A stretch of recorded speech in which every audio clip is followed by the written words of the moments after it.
Apolline de Malherbe. Il est 6h42, vous êtes bien sur RMC. C'est votre avis. Vous regarderez autour de vous au prochain feu rouge. Combien de conducteurs sont sur leur téléphone en attendant que ça passe au vert? La réponse, on l'a ce matin et on vous la dévoile sur RMC. C'est le dernier baromètre de la Massif. 2 tiers, écoutez bien, 2 tiers des 16-30 ans utilisent leur portable au volant. On parle beaucoup d'alcool et de stupéfiants en voiture. Mais là, on a des chiffres édifiants. 35% des jeunes disent même avoir regardé une série alors qu'ils roulaient en scooter. Même pas en voiture, en scooter. Alors j'attends vos témoignages. Est-ce que ça vous arrive aussi à vous? Et pourquoi? C'est vous qui faites l'antenne ce matin dans Apolline Matin. On est avec Elias et Benjamin. Elias d'abord, bonjour. Oui, bonjour. Vous êtes à Bordeaux et justement le volant vous connaissez bien, vous êtes chauffeur routier. Enfin je dis que vous êtes à Bordeaux, mais vous êtes peut-être parti de Bordeaux déjà à l'heure qu'il est là. Je reviens vers Bordeaux, là je suis à Poitiers. D'accord, donc c'est plutôt le retour. Vous avez roulé pendant la nuit? C'est ça. Et est-ce que vous-même ça vous arrive ou est-ce que vous voyez autour de vous une telle addiction au téléphone que volant pas volant, on continue à regarder l'écran?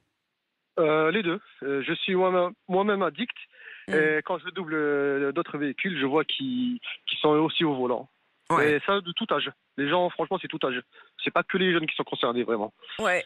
Et qu'est-ce qu'ils regardent? C'est-à-dire on parlait longtemps du fait d'écrire ou de regarder des SMS. Là, on a quand même ce témoignage d'un jeune sur 3 qui dit avoir regardé une série en conduisant un scooter. On est quand même très très loin dans le fait de ne pas être...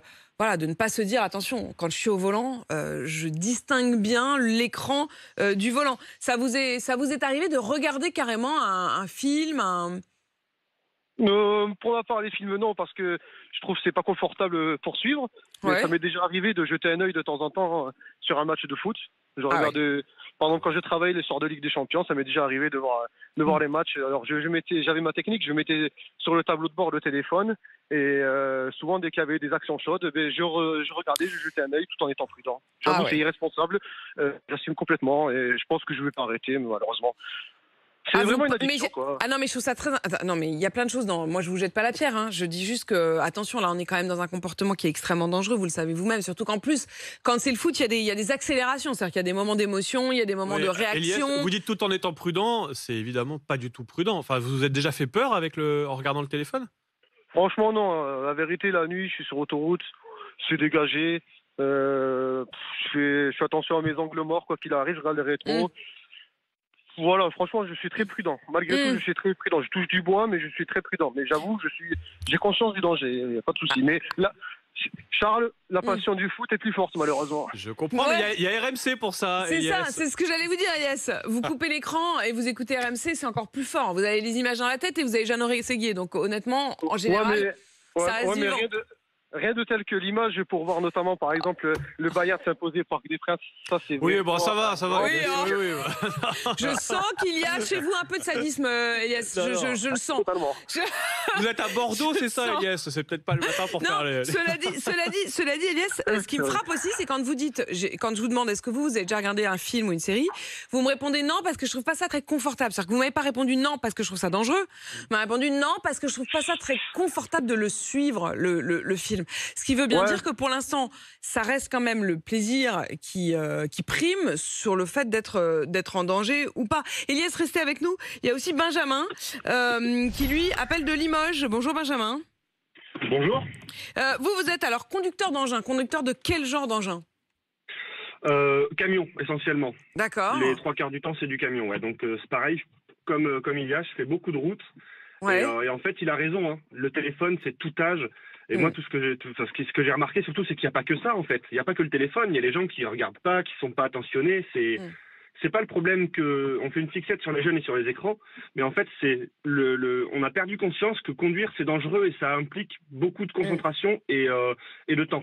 En fait, c'est ça. Les gens, ils se rendent pas compte de ce que c'est qu'un véhicule et que à tout moment, ça peut partir pour une raison X ou Y, en fait. Pour quelques distractions que ce soit. C'est-à-dire que, évidemment, ça peut être... si on se met son écran, la distraction, on se la crée soi-même. Donc, exactement. Mais il y a déjà...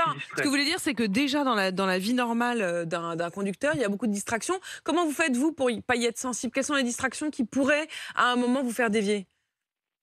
Tout, c'est bête à dire, mais tout, ne serait-ce que quelqu'un qui marche dans la rue, une jolie voiture, une bête dans un champ, on va la regarder et on va détourner l'attention exactement comme si on regardait son téléphone.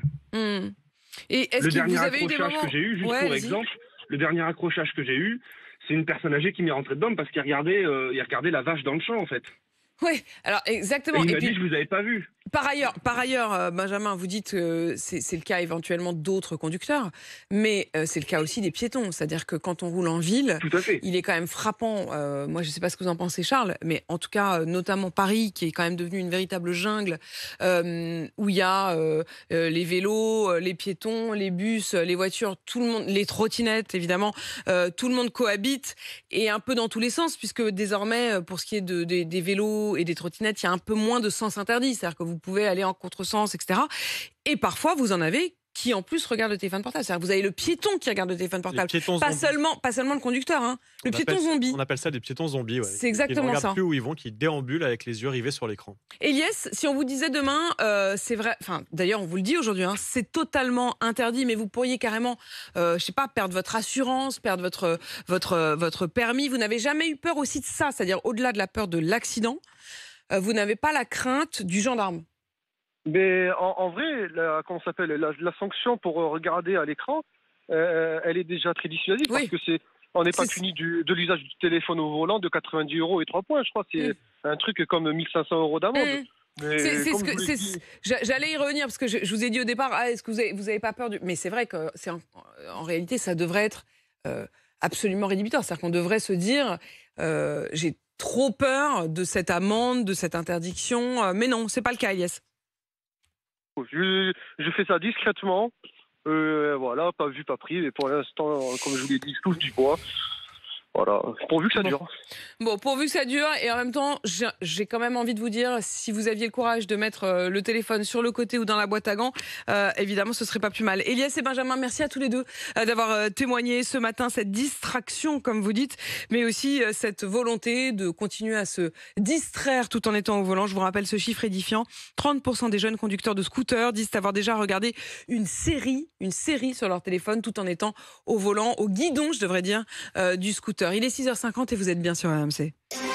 RMC jusqu'à 9h.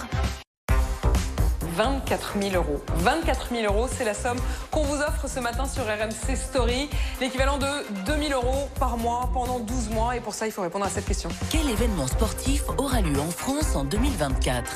Réponse 1, les Jeux Olympiques. Réponse 2, la Coupe du Monde de foot. Alors pour jouer et pour gagner, vous envoyez 1 ou 2 par SMS au 7 32 16. Bonne chance à tous.